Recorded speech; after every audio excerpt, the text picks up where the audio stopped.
अस्सलाम वालेकुम नाज़रीन, पीटीआई के मखसूस नशिस्तों के हवाले से सुप्रीम कोर्ट की तरफ से वाज़ेह और तफसीली फैसला जारी कर दिया गया, जिसने न सिर्फ इलेक्शन कमीशन का मुंह ठप कर दिया बल्कि जाली मैंडेट पर आई हुकूमत का भी मुंह बंद करके रख दिया। इस पर नून लीग के जवेद लतीफ शो के दौरान काफी हाइपर हुए और अजमल जामी ने इनकी खूब क्लास लगा दी। आइए पहले उनकी गुफ्तगू सुनते हैं, फिर इस पर बात करते हैं। आज सुप्रीम कोर्ट का फैसला आ गया, तारड़ साहब के सवाल आ गए और जस्टिस मंसूर इरशाद साहब का खत भी आ गया, साथ ही नए डीजी ISI भी आ गए।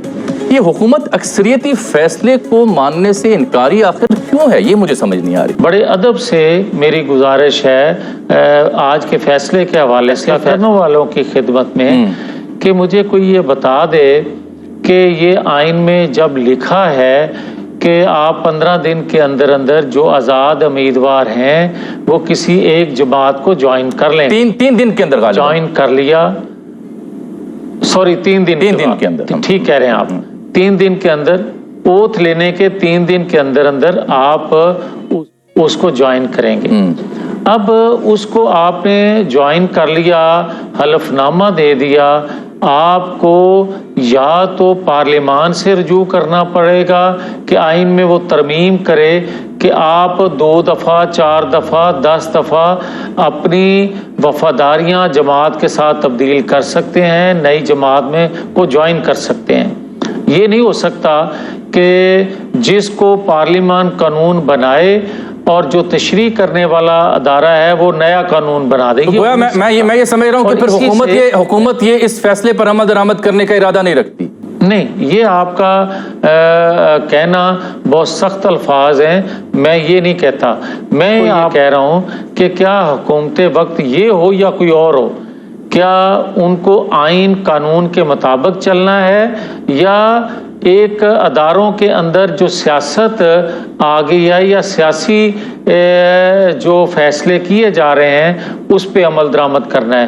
मैंने जो बात की है, मैंने आइन कानून का आपको याद होगा कि यूसुफ रज़ा गिलानी साहब को भी एक अदालती फैसला ना मानने की वजह से घर जाना पड़ा था।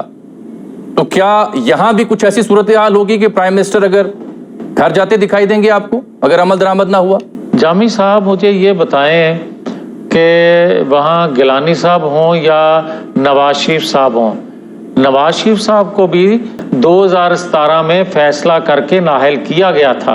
अब मुझे ये बताएं कि क्या फिर से कोई ऐसे फैसले जो ज़रूरत के तहत या एक गलत आइनी तशरीह के तहत आप करेंगे? हाँ, मुझे ये कोई बता दे कि क्या इलेक्शन आप ये कह रहे हैं कि ये गलत आइन है या नहीं? आप ये कह रहे हैं कि ये फैसला आइन की गलत तशरीह है?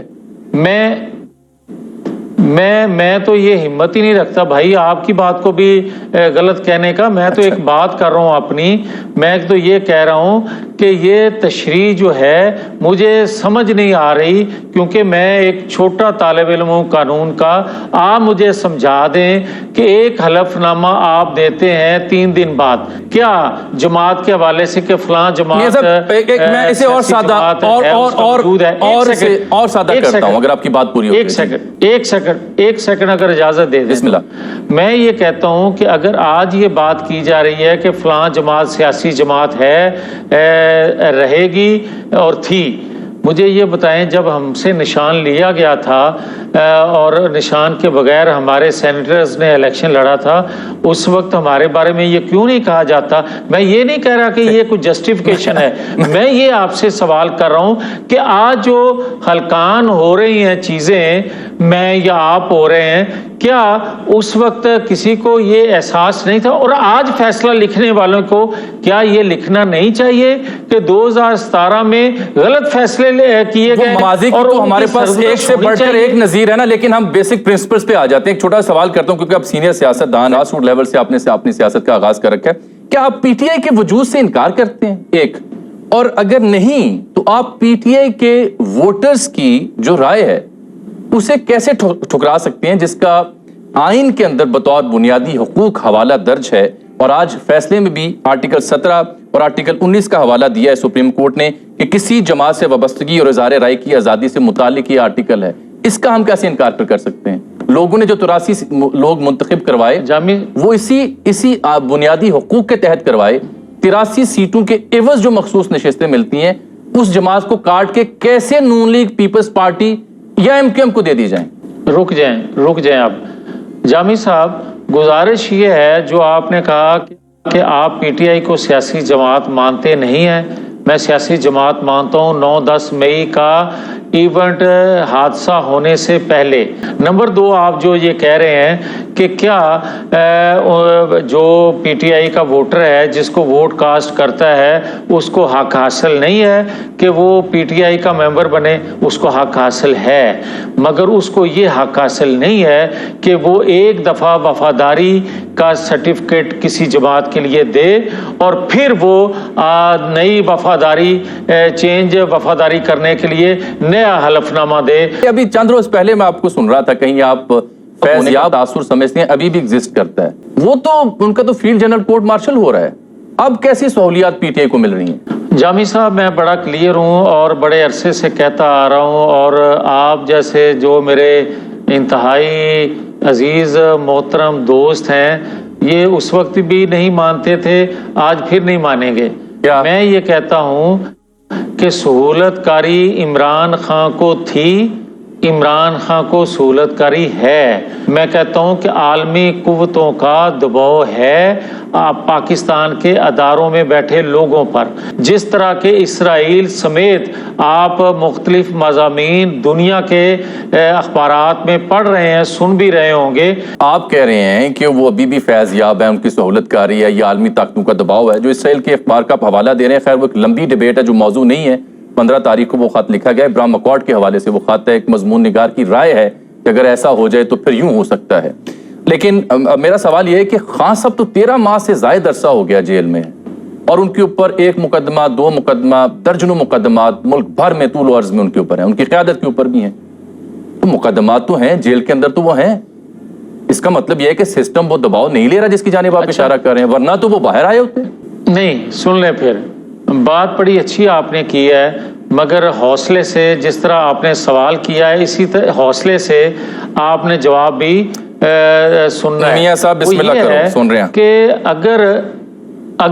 اگر جامی صاحب قوتیں جو بقول آپ کے یا بقول کسی کے یا میں بھی کہہ دیتا ہوں کہ جو مقدمات اتنی تعداد میں بنے ہیں وہ قوتیں کیا پاکستان کے اندر اتنی بے اثر ہو گئی ہیں کہ وہ تو ایک مقدمہ بناتی تھی بیٹے سے تنہا نہ لینے کا تو بھائی اس پہ سزا تا حیات نااہلی کی آ جاتی تھی۔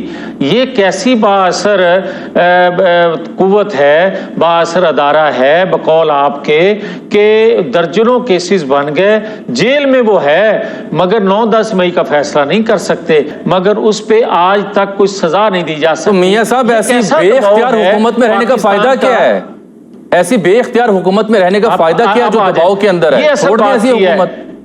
آپ نے ایک سیکنڈ، آپ نے یہ اصل بات کی ہے، آپ چاہیں تو لاہور میں جلسے کی موجودگی میں 6 بجے کا ٹائم ہو جائے تو 6:15 بجے پولیس جو ہے وہ سٹیج خالی کروا سکتی ہے۔ کیوں کروا سکتی ہے؟ اچھا میں چھوٹی سی ایک بریک لے لوں، چھوٹی سی ایک بریک لے لوں۔ آپ کو اندازہ نہیں ہے؟ ناظرین، سپریم کورٹ کی طرف سے واضح اور تفصیلی فیصلہ جاری کرنے کے بعد چاہے الیکشن کمیشن ہو یا پھر جعلی مینڈیٹ پر آئی حکومت ہو، ان تمام لوگوں کے منصوبے اور پروپیگنڈاز پوری طرح سے کھل کر سامنے آ چکے ہیں اور ایکسپوز ہو چکے ہیں، اور ان کو منہ توڑ جواب مل گئے ہیں ان کے ہر وہ سوال جن کا یہ جواب سوچ کر بیٹھے تھے کہ کس طرح سے سپریم کورٹ کے فیصلے میں کمزوریاں نکالی جائیں اور سپریم کورٹ کے فیصلے کو ختم کیا جائے۔ جسٹس منصور علی شاہ نے سپریم کورٹ کی طرف سے جاری ہونے والے تفصیلی فیصلے میں ان تمام لوگوں کی زبانیں بند کر کے رکھ دی، ان تمام لوگوں کے کردار کو اور اصلیت کو سب کے سامنے واضح کر کے رکھ دیا، اور اس سال کے ہونے والے الیکشنز پر بھی بہت سارے سوالات اٹھا دیے کہ جس طرح سے الیکشن کمیشن نے اس سال کا الیکشن کروایا اور جس طرح سے الیکشن کمیشن نے نون لیگ اور پیپلز پارٹی کا بھرپور ساتھ دیا، جس طرح سے الیکشنز میں ریگنگ کی گئی، الیکشنز میں بددیانتی کی گئی اور PTI کو جان بوجھ کر الیکشن سے باہر رکھا گیا جبکہ ان کے پاس کوئی بھی آئینی یا قانونی جواز نہیں تھا۔ لیکن ان تمام باتوں کے باوجود جس طرح سے الیکشن کمیشن نے عوام کے مینڈیٹ پر ڈاکہ ڈالا اور PTI کو الیکشن سے دور رکھا اور عوام کے ووٹس پر ڈاکہ ڈال کر ان کرپٹ لوگوں کو دے دیا، اور عوام کے ووٹس پر ڈاکہ ڈال کر جن کرپٹ لوگوں کو انہوں نے زبردستی اس ملک پر مسلط کر دیا، ان تمام سوالوں کے جوابات انہیں ایک نہ ایک دن تو دینے ہی ہوں گے۔ انشاءاللہ جب ایک دن جسٹس منصور علی شاہ پاکستان کے چیف جسٹس آف پاکستان بنیں گے اس دن یہ الیکشنز کا معاملہ بھی سپریم کورٹ میں اٹھایا جائے گا तो ना सिर्फ पाकिस्तान में जाली मैंडेट पर आई हुकूमत घर को जाएगी, बल्कि जिन लोगों ने पाकिस्तान के साथ खिलवाड़ किया और पाकिस्तान के मैंडेट पर डाका डालने में जिन लोगों ने सहूलतकारी की और जिन लोगों ने अपने फराइज से इनहराफ किया, जिनका ये फर्ज बनता था कि वो कानून और आइन के मुताबिक अवाम के मैंडेट को प्रोटेक्ट करें, अवाम के मैंडेट उन्हें वापस लौटाएं, और उन्होंने वो काम नहीं किया, बल्कि उल्टा अवाम के पैसों से तनख्वाहें लेकर इन्होंने काम ताकतवर लोगों के कहने पर किया। और इलेक्शन कमीशन ने ताकतवर लोगों के साथ मिलकर अवाम का मैंडेट चोरी किया, उस पर इतना बड़ा डाका डाला और उन लोगों को इस मुल्क पर मुसल्लत कर दिया जिन्हें अवाम पसंद नहीं करती, जो लोग करप्ट थे। एन मुमकिन है कि जस्टिस मंसूर अली शाह के दौर में ये वक्त भी आए कि इलेक्शन कमीशन पर कंटेम्प्ट ऑफ कोर्ट का केस लाया जाए और कानून और आइन को तोड़ने पर भी इनके खिलाफ सख्त कार्रवाई की जाए। न सिर्फ इलेक्शन कमीशन पर, बल्कि वो लोग जिन्होंने अवाम पर जुल्म सितम किया, अवाम के बुनियादी हकूक को सलब किया, और न सिर्फ पीटीआई को इलेक्शन से दूर रखा, बल्कि पीटीआई का हक भी सलब किया और अवाम का मैंडेट चोरी करने के बाद इन करप्ट लोगों के हवाले कर दिया। वो तमाम लोग चाहे किसी भी अदारे में हो, चाहे वो सियासतदान ही क्यों ना हो, इन तमाम लोगों को कटहरे में लाकर इंसाफ करना चाहिए और मुकम्मल तौर पर ये इंसाफ अवाम के सामने लाना चाहिए। शायद उस वक्त ये मुमकिन हो सके कि अवाम के मैंडेट के मुताबिक हुकूमत बनाई जाए और उस वक्त की हुकूमत भी अवाम का ख्याल करे। नाज़रीन, आपके इस बारे में क्या राय है? कमेंट में ज़रूर बताइएगा। अगली वीडियो में मिलते हैं, तब तक के लिए अल्लाह हाफिज़।